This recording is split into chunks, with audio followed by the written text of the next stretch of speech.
Okay, so you're now into the third part of the Hands-on Rapid Innovation workshop, and we're back to me again. Thank you to Mr. Igor Tasic and his contributions with effectuation.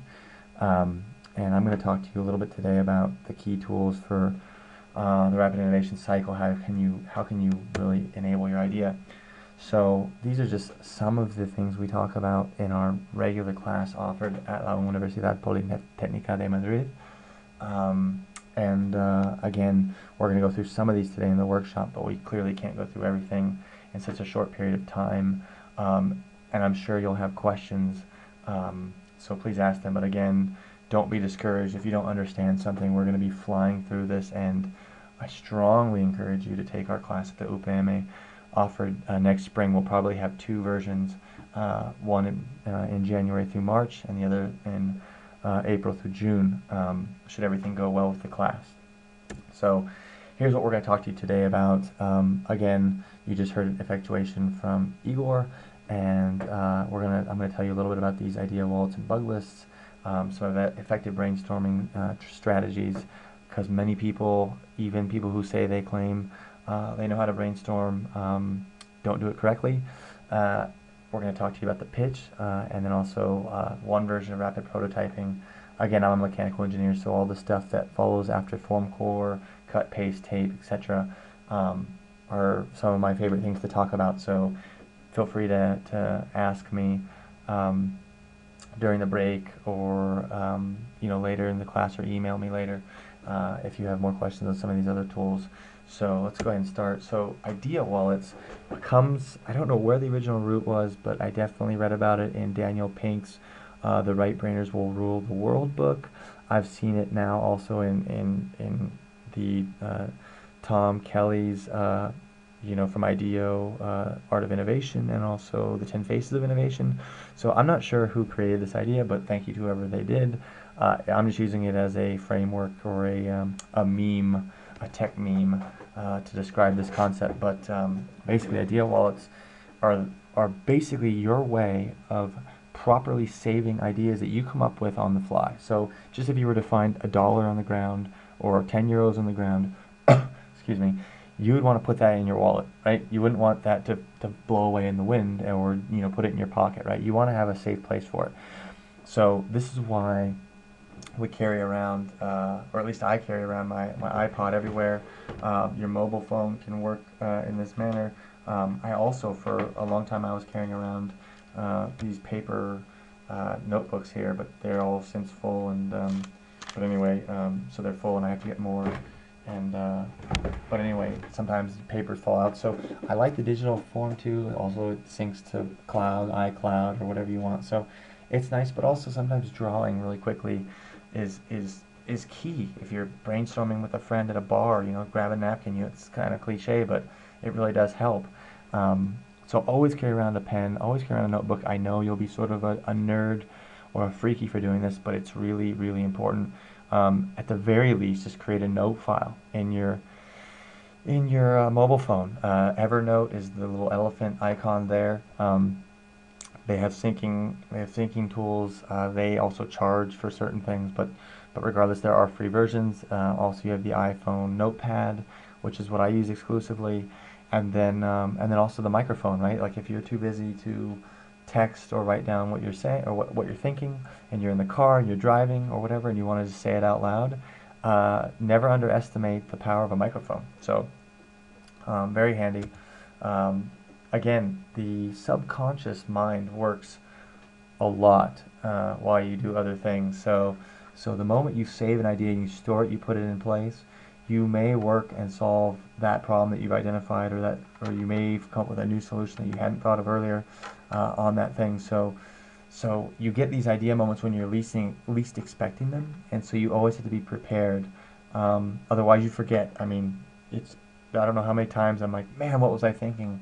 I totally forgot what crazy idea I had. I thought was really cool, because anyway, I just didn't have something to write it down. So always be prepared to write something down.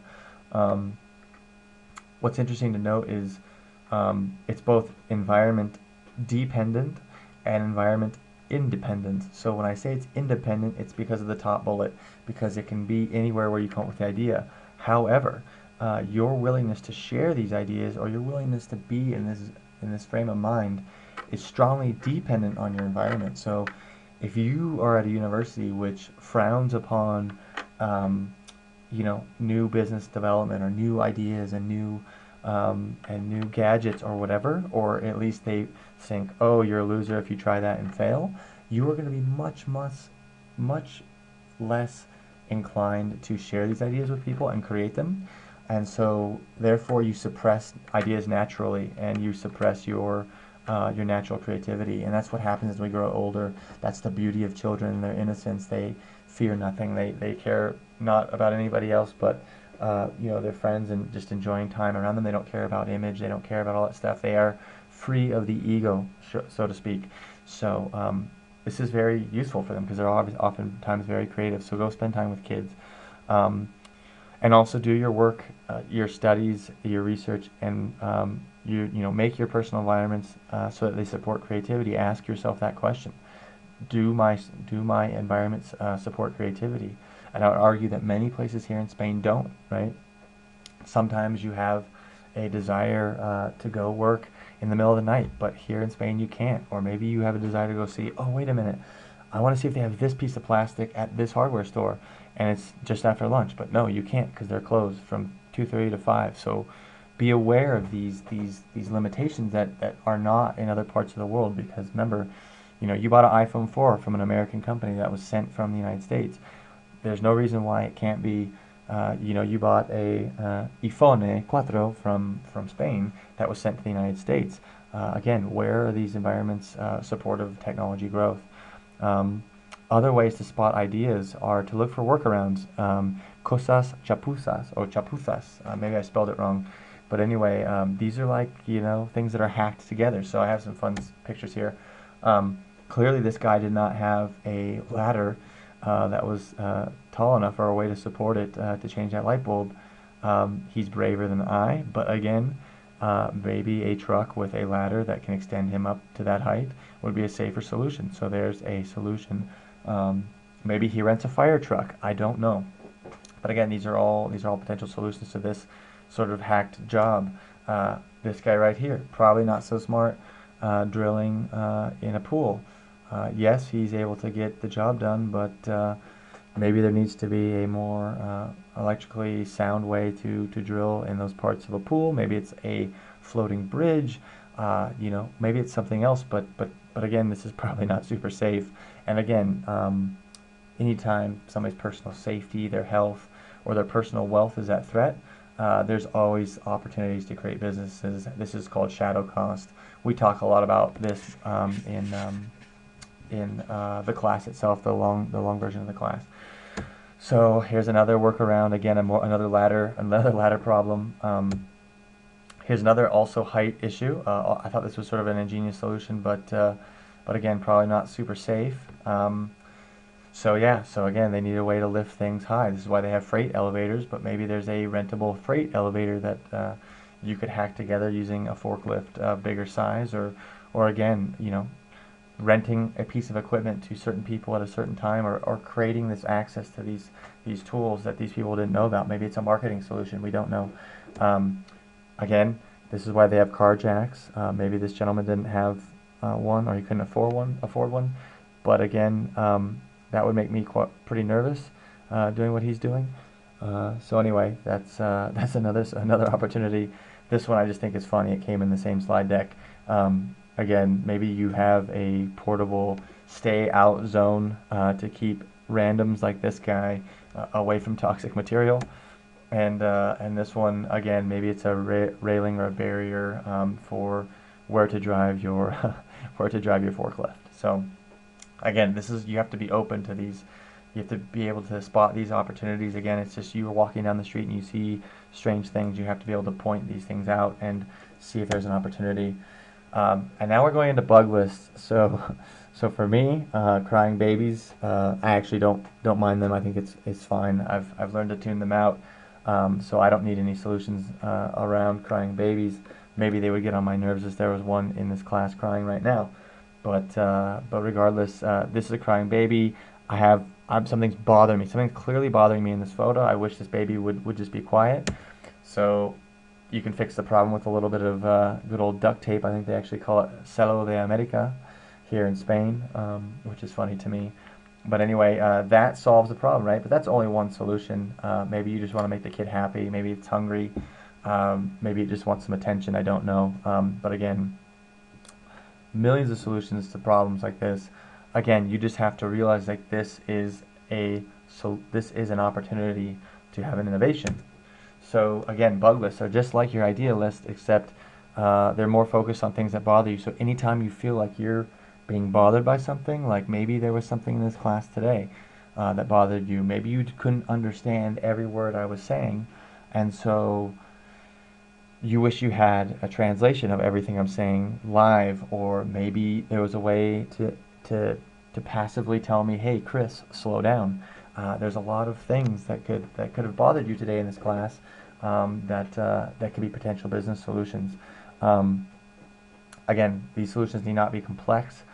They just have to never be done before, or not done very well. I mean, we always, there's always competition. Someone's always come up with an idea before you, but maybe they're not executing on it. So that term of execution, at least in our experience, seems to be what trumps any sort of great idea, great team, great environment, whatever.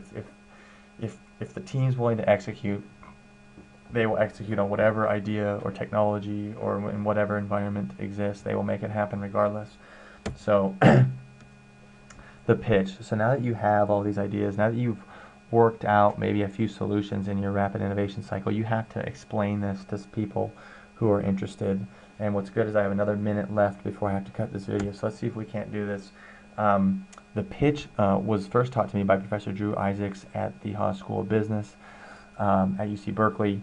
You can see his profile and check out the courses they offer there at mot.berkeley.edu. And I learned this in the Opportunity Recognition class, so thank you, Drew Isaacs, for this tidbit of knowledge and this tool. Close friend of mine, Dr. Eric Hobbs, and I found a way to sort of make this a little bit of a usable format. So here it is. Here's the pitch. So you just basically fill in these blanks, and later you have a pitch. So for your target customer, who, this is where you say what they need, what is their pain, how are you solving it. The product name or invention is a blank, somehow a recognized product category, so people know, they're able to relate your product in this category. That is that has these features that are the key benefit, which is unlike my primary competition, which is a very important word, unlike, right? It shows differentiation. It shows why you're better than anybody else and why nobody else is like you. Our solution does this. So let's give it a quick practice.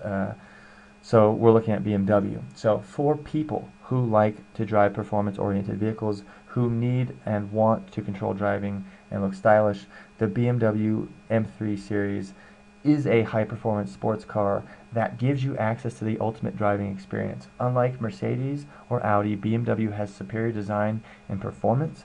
Our solutions, such as the connected drive, efficient dynamics, etc., are what make us the leader in performance sports vehicles. I have to stop there, so we will continue in the video here in a minute.